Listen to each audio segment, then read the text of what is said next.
चौथा कंसेप्ट वो है कि योग में ये दोनों प्रक्रिया है, वारिसार मतलब संघ प्रक्षालन, पानी पीना और पानी निकालना, और दूसरा है वातसार। ये वारिसार की एक्सरसाइजेज हुई।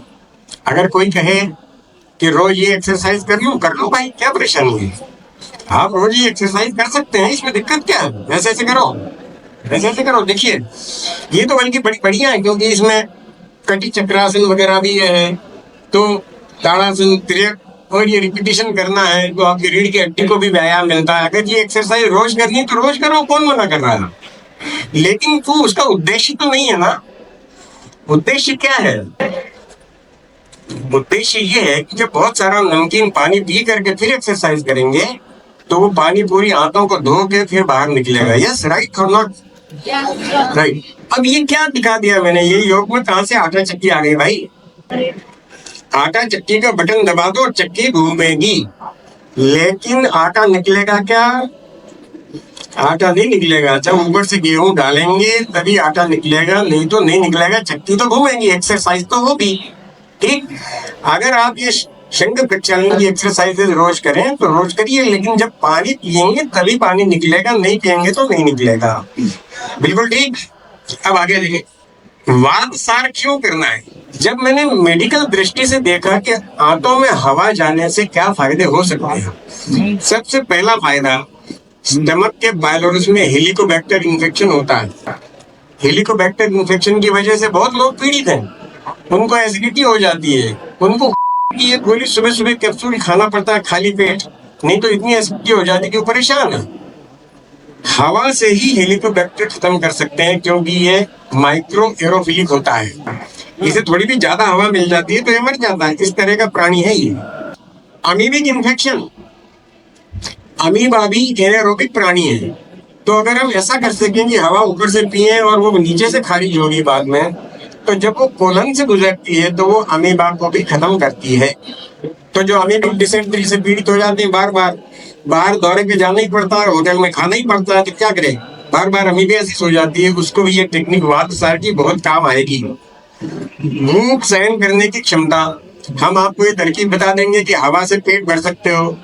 अगर आप कहीं पर फंस गए, खाने पीने को कुछ नहीं मिल रहा है, पानी भी नहीं मिल रहा है, आप हवा से पेट भर सकते हैं, पानी की प्यास भी नहीं लगेगी और भूख भी आपको सताएगी नहीं। अगर पेट में आंतें कुलकुला रही हैं, ऐसे ऐसे कर रही हैं, चूहे कूद रहे हैं, उन चूहों को शांत कर सकते हो हवा पी करके। कैसे पीनी, आगे देखते हैं। और एक चीज है, सिक्रीशन ऑफ GLP-1। आजकल डायबिटीज में इंसुलिन सबसे महत्वपूर्ण द्रव्य नहीं रहा।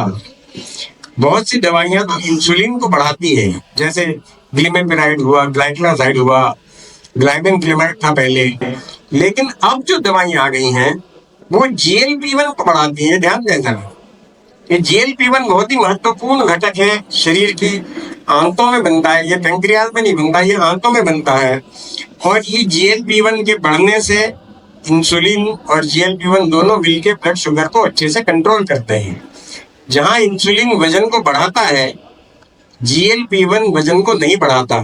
तो GLP-1 की क्षमता को बढ़ाने वाली जो दवाइयां हैं, जैसे टेनेलिग्लिप्टिन, जैसे सिटाग्लिप्टिन, विल्डाग्लिप्टिन, ये आजकल फ्रंटियर मेडिसिन है। हर एक डायबिटोलॉजिस्ट ये दवाइयां लिखता ही लिखता है। तो शरीर के GLP-1 को बढ़ाने का भी शायद ये काम करे हवा पीना। ये 2 श्लोक है हवा पीने के बारे में, काकी मुद्रा और भुजगी मुद्रा। काक चंचु गुदास्यन पिबेद वायुम शनै शनै, काकी मुद्रा भवे देशा सर्व रोग विनाशिनी। ये घेरण संहिता का श्लोक है। दूसरा भी घेरण संहिता का ही श्लोक है, भुजगी मुद्रा। वक्त्रम किंचित सुप्रसार्य चा अनिलम गलया पिबेद सा भवे भुजगी मुद्रा जरा मृत्यु विनाशिनी। यानी बेसिक ये है कि हवा पीना है। अब हुआ क्या है कि हमारे जितने योगाचार्यों ने कोशिश की कि कौवे की तरह मुंह बनाओ और फिर हवा को पियो, तो वो ऐसा कुछ कोशिश करते हैं। अरे भाई रहने दो, आप कितनी कोशिश कर लें आपका मुंह कौवे जैसा नहीं दिखेगा, तो फिर क्या दिखेगा? आप मुझे ये बताएं, ये मेरा हाथ है, आपका भी ऐसा ही है, इसे कितनी कोशिश कर लूं ये बंदर जैसा हाथ तो नहीं बनेगा ना। लेकिन अब जरा मुझे देखना,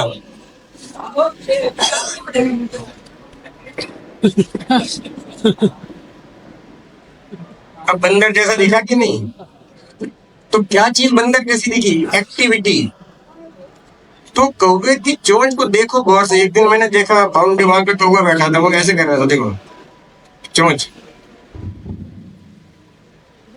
ऐसे करता है कौवा। और जब मैं ऐसे करने लगा तो अचानक हवा घुसी स्टमक में, पूरी फूड पाइप को डायलेट करते हुए हवा अंदर घुसी और मुझे तत्क्षण समझ में आ गया कि काकी मुद्रा से हवा कैसे पी जाएगी। लेकिन मैंने खूब अध्ययन भी किया। मैंने स्टेथोस्कोप यहाँ लगवाया, एक चेले का, इसके अंदर फोटो है इस किताब में। वो चेला यहाँ पे स्टेथोस्कोप लगाता है, जब मैं हवा पीता हूँ तो बुक करके आवाज आती है। फिर मैंने अपना एक्सरे भी करवाया, तो हवा थोड़ी बहुत पहले से मौजूद थी, लेकिन जब मैंने काकी मुद्रा की तो वो हवा इतनी सारी हो गई अंदर। लेकिन मैं दूसरे को कैसे सिखाऊं, ये बड़ी समस्या थी। मैंने इसके 4 स्टेप्स खोज निकाले हैं, 4 स्टेप्स जो आप कर सकते हैं। और 5वां स्टेप अपने आप होता है। वो जिसको नहीं होता उसको नहीं होता, जिसको होता है उसको होता। 10 में से 8 को हो जाएगा, 2 को गर्दन की थोड़ी तकलीफ होगी, सर्वाइकल तो नहीं भी होगा। थोड़ा आगे बढ़ते हैं। ये क्या कर रही है मैडम? अगर इसको आप देखेंगे तो ये कर रही है सूर्य नमस्कार। सूर्य नमस्कार में क्या करते हैं? पहले ऐसे खड़े होते हैं, फिर ऐसे करते हैं, फिर ऐसे करते हैं। लेकिन चक्की चल रही है, ऊपर से गेहूं डालोगे तो नीचे से आटा निकलेगा। अगर सूर्य नमस्कार करते समय हर बार जब भी आपका सिर ऊपर हो तब आप काकी मुद्रा से हवा पिएंगे, तो जब नीचे झुकेंगे तो वो हवा पाइलट्स को पार करके आंतों में जाएगी और 4 घंटे के बाद बाहर से निकलेगी।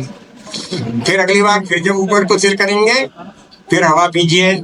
मेरा दावा है कि सूर्य नमस्कार एक छद्म नाम है। कैसे पता?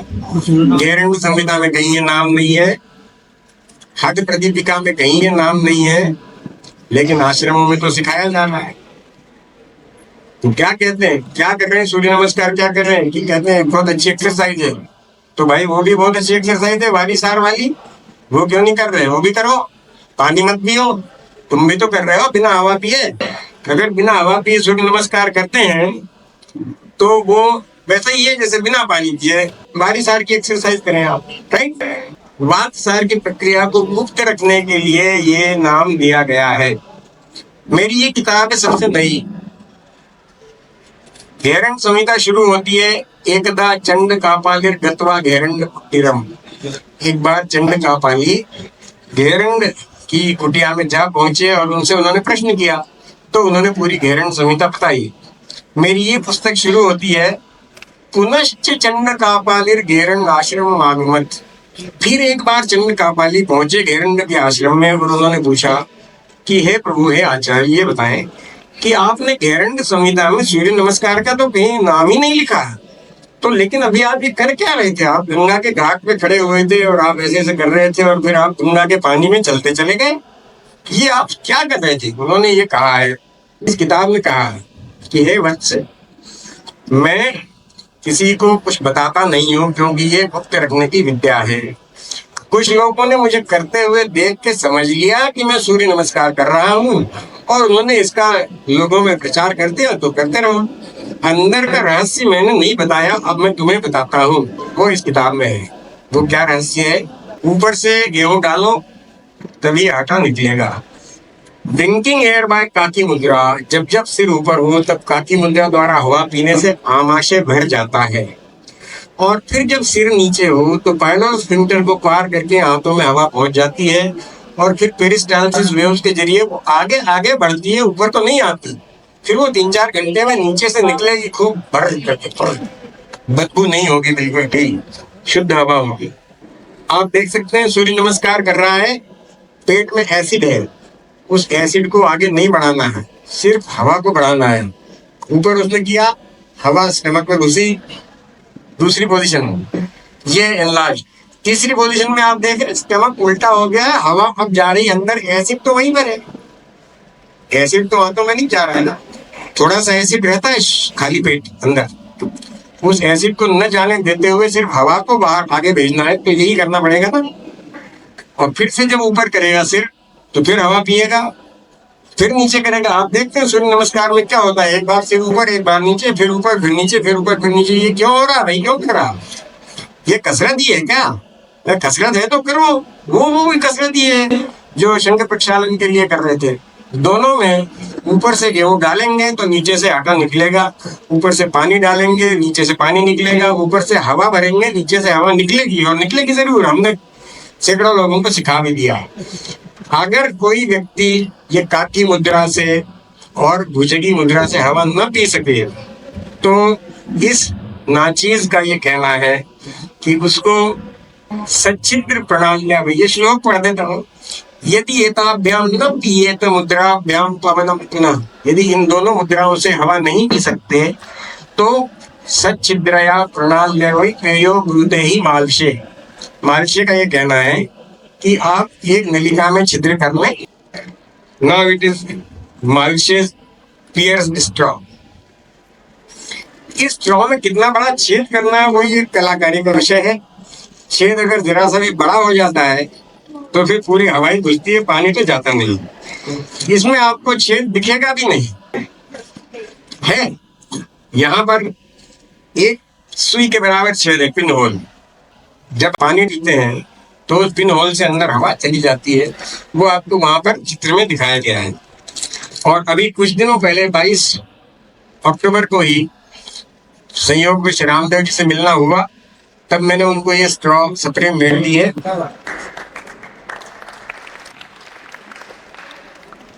और रामदेव जी ने हमें आशीर्वाद दिया। अब एक प्रोजेक्ट चल रहा है, तो अब 100 पेशेंट के लिए प्रोजेक्ट बनाया गया है। पतंजलि यूनिवर्सिटी के सहयोग से हम ये काम कर रहे हैं और ICMR से ये प्रोजेक्ट सैंक्शन करने की तैयारी है।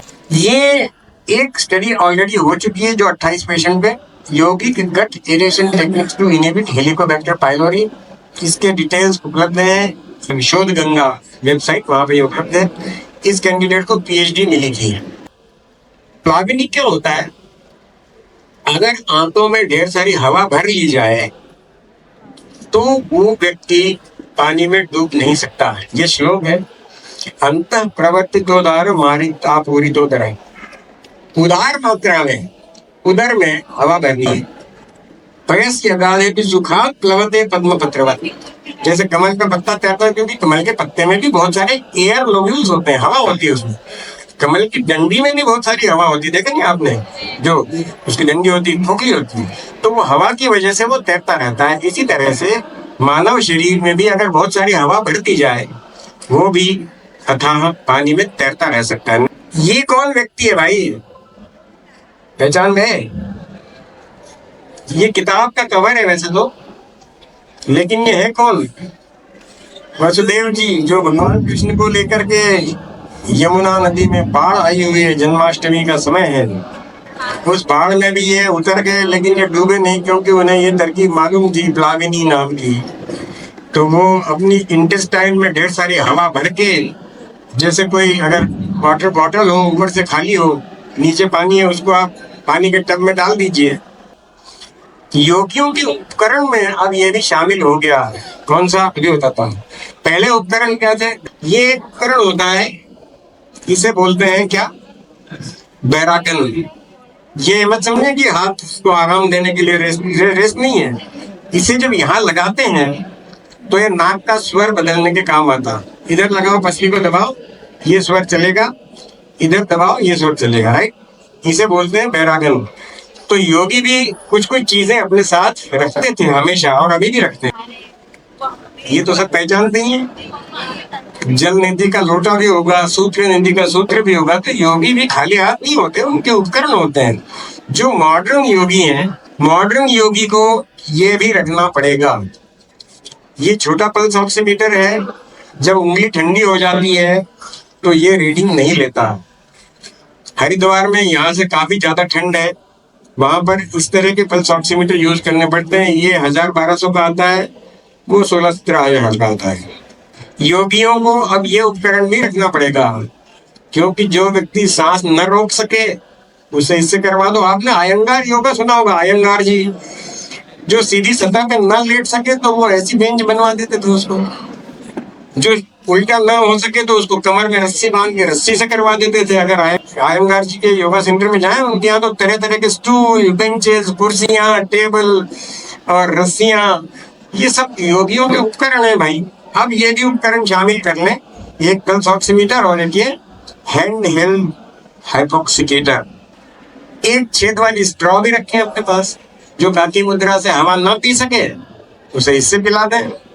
आसान बनाओ जीवन को, लाइफ मेड इजी। ये किताब इंटरनेट पे उपलब्ध है, ये 3rd एडिशन है, ये जेपी ब्रदर्स ने छापी थी और सबसे लेटेस्ट ये किताब है। हिंदी संस्करण शीघ्र आ रहा है, आपको सूचना मिल जाएगी हरिओम योग केंद्र के ग्रुप की तरफ से। तो आपने मुझे बहुत ही धैर्यपूर्वक सुना और मुझे भी सुनाने में बहुत आनंद आया। आपको बहुत बहुत धन्यवाद।